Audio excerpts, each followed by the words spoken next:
Hello everyone, and welcome back to another Destiny 2 build tutorial. Today I've got a build that'll get you a little hot under the collar, if you catch my drift. I call it the Fire and Fury. I've been having a lot of fun with this build over the last few days and couldn't wait to share it with you guys, so it's pretty easy to use. There's a lot of moving abilities in there that you have to keep rotating through. So the gameplay feels pretty interesting as well. It's not just the standard shoot things with a gun. There's a few things that you have to rotate as well, which keep it nice and interesting. Of course, we're going to be using the new and improved bottom tree Dawnblade. There was a few changes to this in the most recent update with Season 15, and I really like the abilities that got changed and what Bungie's doing with the new changes to the light subclasses.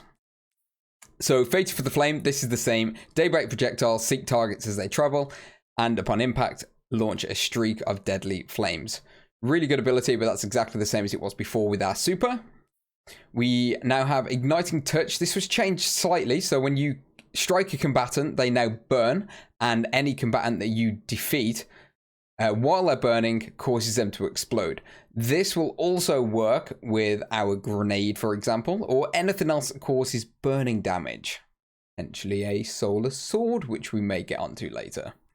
We also have Everlasting Fire. Killing an enemy with Daybreak extends its duration. Again, the same as before, but a really good ability, and you can chain for what feels like forever while you're using your super. And we're going to get our super back really quickly as well, so that pairs very nicely with each other. And we also have Phoenix Dive, which had a little bit of a change. It used to dive you straight down to the ground and you'd still regenerate some of your health. Now you can kind of aim the direction that you want to dive in. You can go backwards or side to side, or you could go forwards as well if you want to. Similar to how Shatter Dive works on the Hunter. It's a really cool ability. You can miss it though. I have yeeted myself off a few cliffs and yeah, looked a little bit dumb, but that's fine. It is what it is, right? We're not all perfect. So moving on to our weapons, you can pretty much choose any special weapon you want in the primary slot. I went for a sniper just because I feel that this build lacks a little bit of range. So I put a sniper in there just so we've got something to use against far off enemies like shriekers maybe and so on. You can use a grenade launcher if you wanted to as well, just like we did in our previous build. The second weapon we're going to be using is the Terror. Absolutely love this exotic. The only reason I didn't use it more before Season 15 is because it ran out of ammo too quickly. When you get Ravenous Beast, it shoots so fast and absolutely runs through the ammo. So I'm glad that they've updated the primary ammo change so it's now unlimited, which means Taraba is very viable and very fun in PvE as well. And the last weapon of choice is going to be the Solar's Scar. This is the depth version from Trials of Osiris. I appreciate not all of you will have this sword, but you can use any other solar weapon as well, such as the Hezon Vengeance if you prefer. But I really like chain reaction on this, and Adept Big Ones allowing me to do bonus damage to both mages and bosses is a really, really cool ability.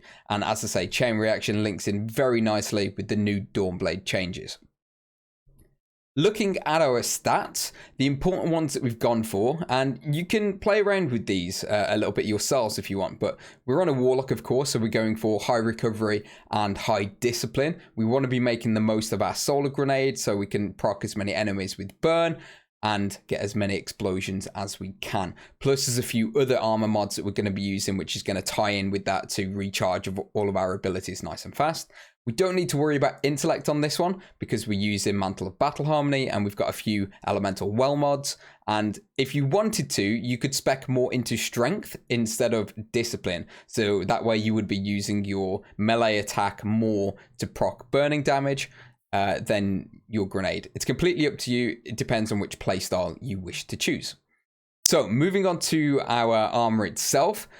We've got double sword ammo finder because we want to be using our sword quite a lot, and that's going to be our big damage dealer, that and our sniper rifle. And we're also rocking elemental armaments, which is going to drop elemental wells every 5 to 10 kills roughly when we're using our Taraba or when we're using our sword. We also have submachine gun loader because we want to be making the most of Taraba and reloading as fast as we can, and font of wisdom. So every time we pick up one of our solar elemental wells, that's going to max out our intellect to level 10, and that lasts for 30 seconds, hence why we don't need the level 10 intellect on this build. We can leave it as low as you want because it will always max it out to level 10.